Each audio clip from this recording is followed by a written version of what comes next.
ఈరోజు రాష్ట్ర పరిస్థితి చూస్తే ఏ నినాదంతో తెలంగాణ రాష్ట్రాన్ని సాధించుకున్నామో నీళ్లు నిధులు నియామకాలని అనేక మంది యువకుల బలిదానంతో సాధించుకున్నట్టు తెలంగాణలో గత 10 సంవత్సరాలు టీఆర్ఎస్ ప్రభుత్వం ఏ మాదిరిగా విస్మరించిందో అదే బాటలో ఈరోజు కాంగ్రెస్ పార్టీ నడుస్తున్నది. ఇద్దరు కలిసి ఒక జగన్ నాటకం ఆడుతూ ఉన్నారు. ఇద్దరు కలిసి బిల్లా రంగాలాగా ప్రజలతో ఆటలాడుతున్నారు. ఒకరికేమో అధికార దాహం, మరొకరికి ధన దాహం, ఒకరికేమో అవినీతి దాహం, ఇంకొకరికేమో కుంభకోణాల మీద మోహం. ఇద్దరు కలిసి రాష్ట్రాన్ని భ్రష్టు పట్టిస్తూ కేవలం రాజకీయాలు మాత్రం చేస్తున్నారు. అనేకమైనటువంటి అంశాలు మాట్లాడుతున్నటువంటి కేటీఆర్ నిన్న ముసలి కన్నీళ్లు కారుస్తూ ఉన్నాడు.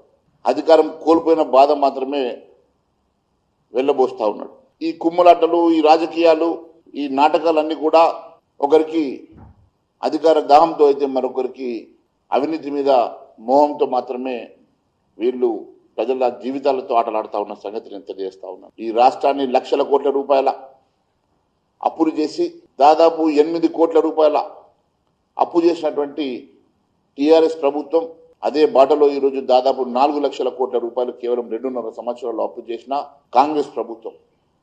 ఇద్దరు ఒకే బాటలో నడుస్తున్నారు. అవే కావు, అనేకమైనటువంటి ఇవ్వాల్సిన బకాయిలు అట్లే పెండింగ్లో పెడతా ఉన్నారు. దాదాపు సింగరేణి మీద 54,000 కోట్ల రూపాయల బకాయి పెట్టి సింగరేణిని పూర్తిగా దివాలా తీపిస్తున్నటువంటి ప్రభుత్వం. 12,000 కోట్ల రూపాయలు ఫీ రీంబర్స్మెంట్ బకాయిల్ని ఇవ్వకుండా విద్యార్థులతో చెలగాటలాడుతూ ఉన్నారు. నిరుద్యోగులకు ఇచ్చినటువంటి హామీలు నెరవేర్చక నిరుద్యోగుల జీవితాలతో ఆటలాడుతూ ఉన్నారు. కాంట్రాక్టర్కి ఇవ్వాల్సినటువంటి బిల్లులు ఈ రాష్ట్రంలో ఇదే మాదిరిగా లక్షల కోట్ల రూపాయలు చెల్లించాల్సిన బకాయిలు ఒకవైపు, అదే మాదిరిగా లక్షల కోట్ల రూపాయలు తీసుకొచ్చిన అప్పు మరొక వైపు.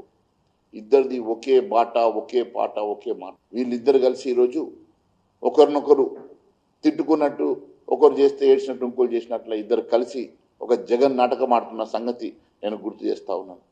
కనీసం రిటైర్మెంట్ బెనిఫిట్స్ కూడా ఇవ్వలేని పరిస్థితి, ఇటు పిఆర్సీలు ఇవ్వలేని పరిస్థితి. అన్ని వర్గాల ప్రజల్ని మోసం చేస్తున్నటువంటి ఈ ప్రభుత్వం కానీ గతంలో టీఆర్ఎస్ ప్రభుత్వం చేసినటువంటి అవే తప్పిదాలు ఈరోజు కాంగ్రెస్ ప్రభుత్వం చేస్తున్నమాట వాస్తవం కాదని అడుగుతా ఉన్నాను. నాడు యూత్ డిక్లరేషన్, నేడు యువ సంగ్రామం. అసలు దేనికోసం యువ సంగ్రామం కేటీఆర్ పెడతా ఉన్నాడో, మరి ఆ రోజు యువ డిక్లరేషన్ చేసి ఎందుకు యువతను మోసం చేశాడు అని చెప్పేసి కాంగ్రెస్ పార్టీని ప్రజలు అడుగుతా ఉన్నారు. అదే మాదిరిగా నువ్వు ఈ యువ సంగ్రామం దేనికోసం పెట్టినావు అని చెప్పి ప్రజలు నవ్వుకుంటా ఉన్నారు. నీ 9.5 సంవత్సరాల పాలనలో నువ్వు ఇచ్చినటువంటి హామీలు నెరవేర్చినవా కేటీఆర్? ఆ రోజు డిఫాక్టో సీఎంగా నువ్వే ఉండవు. ఉద్యోగాలు అడిగితే ఉద్యోగ నోటిఫికేషన్లు ఇవ్వవు. ఇచ్చిన నోటిఫికేషన్ 3 సార్లు పరీక్షలు రాయిస్తావు. నువ్వే కోర్టుకు పోతావు. 46 జీవోని నువ్వే తీసుకొస్తావు. ఈరోజు 46 జీవో మీద నువ్వే కోర్టుకు పోతావు అంటే నువ్వు ప్రజలకు ఏం సందేశాలు ఇస్తా ఉన్నావు, యువతకు ఏం సందేశాలు ఇస్తా ఉన్నావు అని అడుగుతున్నా. ఆ రోజు నువ్వు ఇచ్చినటువంటి నోటిఫికేషన్లే పూర్తిగా కాంట్రడిక్టరీగా 3 సార్లు పరీక్షలు రాయించి 46 జీవో ఆ రోజు నువ్వే తీసుకొచ్చి ఒకే పరీక్షకి, ఒకే ఉద్యోగానికి రకరకాల కట్ ఆఫ్ మార్కులు గ్రామీణ ప్రాంతాలకు వచ్చిన వాళ్ళకి అన్యాయం చేస్తున్నటువంటి ఆ జీవోని ఈరోజు రద్దు చేయమని చెప్పి ఆ రోజు నువ్వే జీవో తీసుకొచ్చి ఈరోజు రద్దు చేయమని నువ్వే సుప్రీంకోర్టుకు పోయినవానంటే ఎంతటి రాజకీయ నాటకం ఆడుతూ ఉన్నావో, ఎంతటి యువతను ఈరోజు మోసం చేస్తూ ఉన్నావో ఆ ఒక్క ఉదాహరణ చాలాదా ఇవాళ కేటీఆర్ గారు అని అడుగుతా ఉన్నా. పూర్తిగా ఈరోజు ప్రజల్ని మోసం చేసి మీరు కాంగ్రెస్ బీఆర్ఎస్ కలిసి చీకటి ఒప్పందం చేసుకొని ఈ రకంగా కన్ఫ్యూజ్ చేసే కార్యక్రమం చేస్తూ ఉన్నారు. యువ డిక్లరేషన్ కోసం ఫేక్ గాంధీని ఢిల్లీకి వెళ్ళి తీసుకొచ్చి ఒకరు ఈయన చెప్తే నమ్మననుకున్నాడో ఏమో ఆ రోజు రేవంత్ రెడ్డి. ఆ రోజు ఒక ఫేక్ గాంధీని, రాహుల్ గాంధీని తీసుకొచ్చి, ప్రియాంక గాంధీని తీసుకొచ్చి ఇక్కడ అనేక డిక్లరేషన్లో అదే మాదిరిగా సరూర్ నగర్లో ఇచ్చినటువంటి డిక్లరేషన్లో ప్రియాంక గాంధీ తోటి నువ్వు ఇచ్చినటువంటి ఏ ఒక్క హామీ అన్నా నెరవేర్చినావని అడుగుతున్నా. ఆ యువత ఈరోజు కనీసం ఖాళీలో ఉన్న ఉద్యోగాలు 2 లక్షల ఉద్యోగాలు పక్కన పెట్టు, ఖాళీలో ఉన్నటువంటి 20,000 ఉద్యోగాలన్నా వెంటనే రిక్రూట్మెంట్ చేయమని చెప్పేసి వారు ప్రజాస్వామ్య పద్ధతిలో ఒక చిన్న ఎజిటేషన్ చేస్తే లాఠీలతో కొట్టి విచక్షణ రహితంగా లాఠీచార్జ్ చేయించినటువంటి రేవంత్ రెడ్డి నీ సొంత వెబ్సైట్లో 12,000 ఉద్యోగాలు ఉన్నాయని చెప్పి నువ్వే రాసుకున్నావు. మీ డీజీపీ గారు 19,000 ఉద్యోగాలు ఉన్నాయని చెప్పేసి మీ డీజీపీ గారు అనౌన్స్ చేశారు. మరి దాదాపు 20,000 ఖాళీగా ఉన్నటువంటి మీ కానిస్టేబుల్ ఉద్యోగాలు రిక్రూట్మెంట్ చేయడం కోసం యువత కోరుతా ఉంటే నేను 7,000 ఉద్యోగాలు ఇస్తా, మీరు ఎండ్రిన దాకా నూతుల పడ్డ ఇయ్యన్నావు అంటే ఎంతటి అహంకారం నీకు అని చెప్పి అడుగుతున్నా. ఈరోజు నిరుద్యోగ బిడ్డలు ఒక పేదింటి నుంచి ఒక కానిస్టేబుల్ ఉద్యోగం అన్నా వస్తే జీవితం స్థిరపడుతుందని చెప్పి కోరుకునేటువంటి యువత పీజీలు చదువుకొని దాదాపు 10 సంవత్సరాల నుంచి ఇదే హైదరాబాద్లో ట్యుటోరియల్ చుట్టూ తిరుక్కుంటూ కిరాయి రూములలో ఉండి వారు 5 రూపాయల ఫుడ్ తినుకుంటూ వాళ్ళు ఈరోజు హాస్టళ్లలో కిరాయి రూములలో బతుకుతున్నటువంటి వాళ్ళను ఎండ్రిని దాగి సాగుమని అనేటటువంటి దుర్మార్గమైనటువంటి ఆలోచన ఒకవైపు రేవంత్ రెడ్డి చేస్తే, గతంలో ఇదే మాదిరిగా నోటిఫికేషన్లు ఇవ్వకుండా ఉద్యోగాలు ఇవ్వకుండా మోసం చేస్తే ఆ రోజు ఉస్మానియా యూనివర్సిటీకి కూడా పోలేనటువంటి కేసీఆర్ని అడ్డుకొని చెప్పులతో దాడి చేసినటువంటి రోజు మరి కేటీఆర్ మర్చిపోయినా అడుగుతున్నా. ఈరోజు ముసలి కన్నీరు గార్చే ముందు గతంలో 2009 సంవత్సరాల మీ పాలనలో 2014 నుంచి 23 వరకు మీ పాలనలో మీరు యువతకు చేసినటువంటి మేలేంది, ఎన్ని ఉద్యోగాలు ఇచ్చారు, ఇంటికి ఒక ఉద్యోగం అని చెప్పి మోసం చేసింది ఆ రోజు మీరు కాదని అడుగుతున్నా. ఈరోజు ఏ ముఖం పెట్టుకొని ఈరోజు మీరు ఈ డెత్ డిక్లరేషను యువ సంగ్రామం రకరకాల పేర్లు పెట్టేసి మీరు మోసం చేస్తూ ఉన్నారో సమాధానం చెప్పాలని చెప్పి నేను అడుగుతా ఉన్నాను. నిరుద్యోగుల గురించి మాట్లాడేటువంటి హక్కు బీఆర్ఎస్ పార్టీకి లేదు, కాంగ్రెస్ పార్టీకి లేదు. ఇద్దరు కలిసి యువతను మోసం చేసి నిరుద్యోగులను మోసం చేసి వారి జీవితాలతో చెలగాటమాడింది మీరు ఇద్దరు కాదా? 2 పార్టీలు కావా? మీ టీఆర్ఎస్ మీ కాంగ్రెస్ పార్టీలు కావని అడుగుతా ఉన్నా. ఈరోజు అనేకమైనటువంటి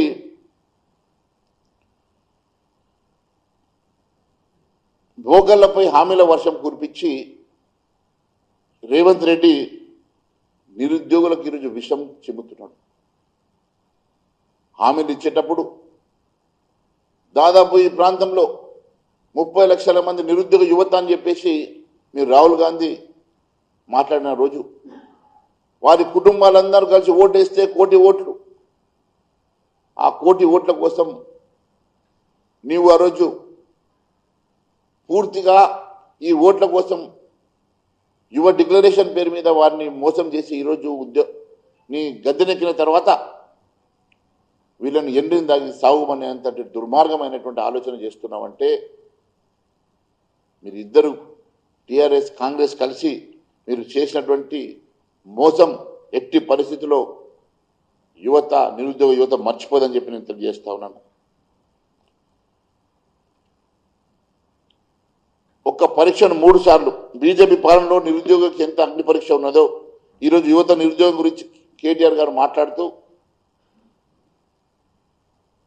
మరి యువత గురించి ఒకళ్ళతోటి తొడలు కొట్టిస్తాడు, ఛాలెంజ్లు చేస్తాడు.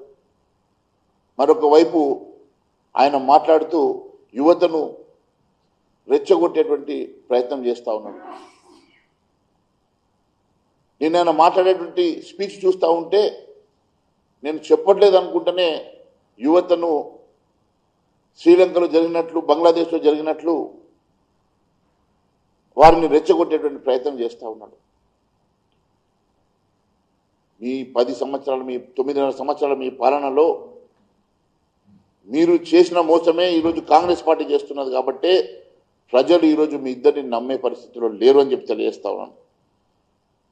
అంతేకాదు టీపీఎస్సీలో జరుగుతున్నటువంటి అనేకమైనటువంటి లీకులు, కేర్ ఆఫ్ అడ్రస్లు ఈరోజు టీపీ పబ్లిక్ సర్వీస్ కమిషనర్గా ఈరోజు మారింది. మీరు కేంద్రం వైపు చూస్తే గత 12 నెలల్లో railway, banking, SSC, UPSC, CAPF లాంటి విభాగాల్లో దాదాపు 20 లక్షల ఉద్యోగాల నోటిఫికేషన్తో పాటు ప్రతి నెల ప్రతి కార్పొరేట్ కంపెనీలలో ఉద్యోగ మేళల ద్వారా లక్షలాది ఉద్యోగాలు ఏ రకంగా ఇస్తా ఉన్నారో, జాబ్ క్యాలెండర్ ఏ రకంగా చేసినారో, మరి ఈరోజు మీరు చేయడానికి ఎందుకు వెనుకడుగు వేస్తూ ఉన్నారో దీనికి సమాధానం చెప్పాలని మేము కోరుతా ఉన్నాం. అన్నగా వస్తాను ఒక్కడంటాడు, ఆనాటి రోజులే తీసుకొస్తాను ఇంకొకడు అంటాడు. ఏ రోజులు? ఆ చీకటి రోజులా? 9.5 సంవత్సరాలు నీకు చీకటి రోజులు తెస్తావా కేటీఆర్? అన్నగా వచ్చి నువ్వేం చేస్తావు? ఎండిన దాగి నూతులు దుంకమంటావా? ఇదేనా మీ పాలన? ఇదేనా మీరు ఇచ్చేటువంటి పిలుపు? ప్రజల అమాయకులు కాదు. కేటీఆర్కి రేవంత్ రెడ్డికి మధ్యలో ఏ ఒప్పందం ఉన్నదో, ఎంతటి చీకటి ఒప్పందం ఉన్నదో ప్రజలు గ్రహిస్తూ ఉన్నారు.